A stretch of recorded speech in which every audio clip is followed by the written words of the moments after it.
Selamat malam, Assalamualaikum sahabat cahaya kehidupan semuanya.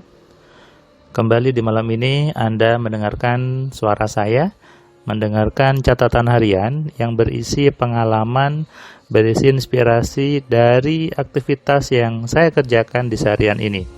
Dari pagi sampai sore, sampai malam ini. Saya membuat audio ini jam 22:35. Saya baru pulang ini, baru pulang tadi dari kampus karena tadi saya siang sampai malam tadi harus memberikan ujian, menguji skripsi. Dari mahasiswa saya ada 5 orang tadi yang harus saya uji. Tadi paginya saya ke kantor urusan telekomunikasi. Saya tadi ada berapa kerjaan yang harus saya handle, saya harus ngelihat dulu project yang tim saya kerjakan gitu ya. Dan juga ada meeting dengan teman-teman dari Jakarta. Kemudian jam 2 setelah Jumatan baru saya ke kampus untuk menguji gitu ya, menguji 5 mahasiswa tadi yang sudah terjadwal untuk sidang skripsi di hari ini.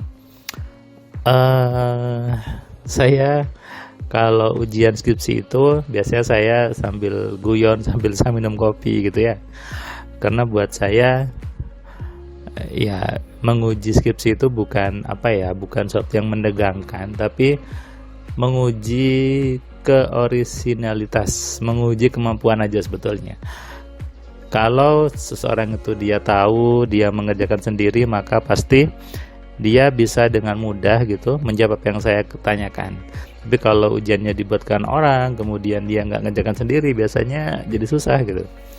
Bagi sebagian mahasiswa yang ujian skripsi, kalau kena saya itu biasanya sudah takut duluan gitu. Bahkan saya dengar bahwa Pak Firman kalau nguji sidang itu killer, sampai biasanya nangis gitu. Ya sebetulnya sih saya sambil ketawa, hanya mungkin yang saya tanyakan cukup mendetil, cukup membuat orang agak berpikir lama gitu ya. Dan itu yang membuat tadi juga ada yang menangis. Tadi ada satu mahasiswi yang menangis gitu ya, sudah mulai mata merah-merah. Kemudian saya omongkan lagi, kalau nggak bisa jawab nggak usah lulus ya gitu. Akhirnya keluar air matanya. Bahkan tadi ada yang cowok gitu ujian, dia saya tanyakan banyak nggak tahu, terus saya tanya gini, oke mas, saya tidak akan tanya urusan akademis, coba berikan saya alasan kenapa harus meluluskan kamu. Nah ini pertanyaan enak sebetulnya kan. Saya kalau nguji skripsi memang saya kadang kalau sudah males tanya yang akademis karena sudah nggak tahu jawab, saya tanya yang aneh-aneh itu aja. Karena buat saya mempermudah urusan orang itu pasti memudahkan saya. Jadi meskipun saya buat nangis, tapi tetap saya luluskan. Kalaupun dia nggak bisa jawab, saya akan tanya pertanyaan yang di luar akademis, ya tetap saya luluskan. Saya pasti biasanya ngasih nilai untuk lulus.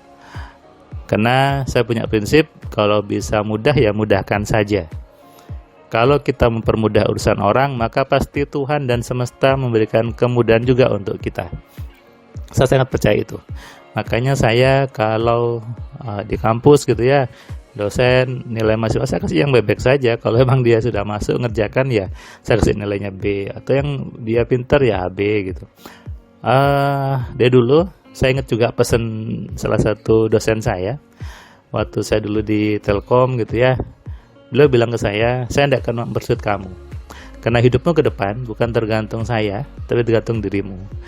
Tugas dosen bukan mempersulit, tugas dosen bukan untuk ngasih ujian yang susah, tapi untuk mempersiapkan mental kamu menghadapi hidup. Nah, ini juga yang saya terapkan ke mahasiswa saya gitu ya, bahwa tugasnya saya bukan menghalangi Anda lulus. Tugasnya saya adalah membuat Anda siap untuk masuk ke kehidupan yang baru sebagai manusia gitu ya, bukan sebagai mahasiswa. Sebagai manusia itu harus berpikir, harus menggunakan pikirannya, berpikir yang kritis, berpikir yang cerdas.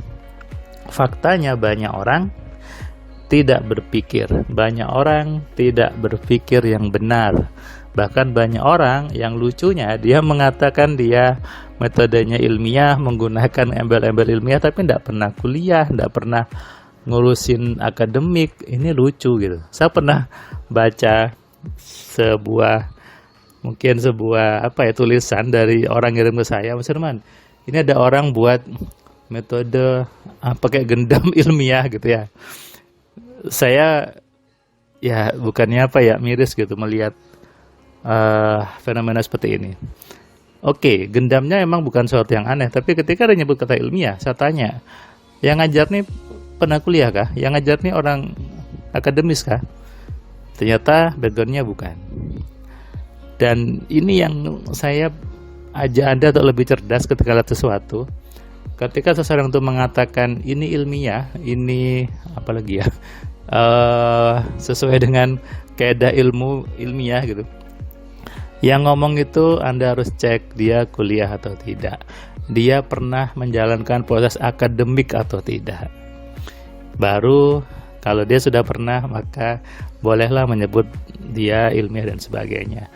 Karena banyak orang, contoh lagi ya, misalnya pengen jadi kaya, pergi ke orang yang rumahnya gubuk di tengah hutan, pengen jadi kaya belajar ke orang seperti itu. Ini kan lucu gitu, ini sesuatu yang aneh. Pengen dapat kerja, pergi ke orang yang tidak kerja, lucu. Pengen diterima di sebuah perusahaan, tapi belajarnya, bergurunya ke orang yang tidak bekerja di sebuah perusahaan. Nggak make sense ya. Harusnya kalau Anda belajar sesuatu, belajarlah sama orang yang sudah menerapkan itu. Makanya ini juga pesan saya dulu waktu saya masih kuliah di S2, juga waktu saya masih di pondok pesantren, waktu itu bilang, belajar sesuatu, belajar sama orang yang sudah menerapkan. Kalau dia sudah menerapkan, kamu belajar sama dia, kamu resapi ilmunya dan kamu terapkan juga, baru boleh ajarkan ke orang lain. Kalau kamu belum bisa menerapkan, jangan sok-sokan ngajar. Nah, itu kenapa saya membuat formula AMC itu sudah saya terapkan ke saya, sudah saya buktikan ke saya. Oh, ternyata ini loh, sehingga saya membuat rumusnya ala-ala saya sebetulnya. Dan ketika saya coba sampaikan ke banyak orang, ternyata it's work, terbukti juga. Oke. Dan yang berikan ujian itu hanya dosen ya, bukan Tuhan. Saya pernah buat status di WA saya, percayalah, yang suka memberi ujian itu hanya dosen, bukan Tuhan. Tuhan tuh maha baik teman-teman. Allah tuh maha baik sekali, maha pengasih, maha penyayang. Tadi ketika saya nguji itu ya, saya waktu nguji saya berdoa, ya Allah, aku pengen makan nih. Tiba-tiba ada yang ngirim makan ke ruang ujian itu. Padahal biasanya makannya itu di ruang TU, tapi ini dikirimi datang ke meja saya. Kemudian tadi malam gitu ya, ketika saya mau pulang pakai mobil, itu saya dengar di radio jalan ke rumah saya macet.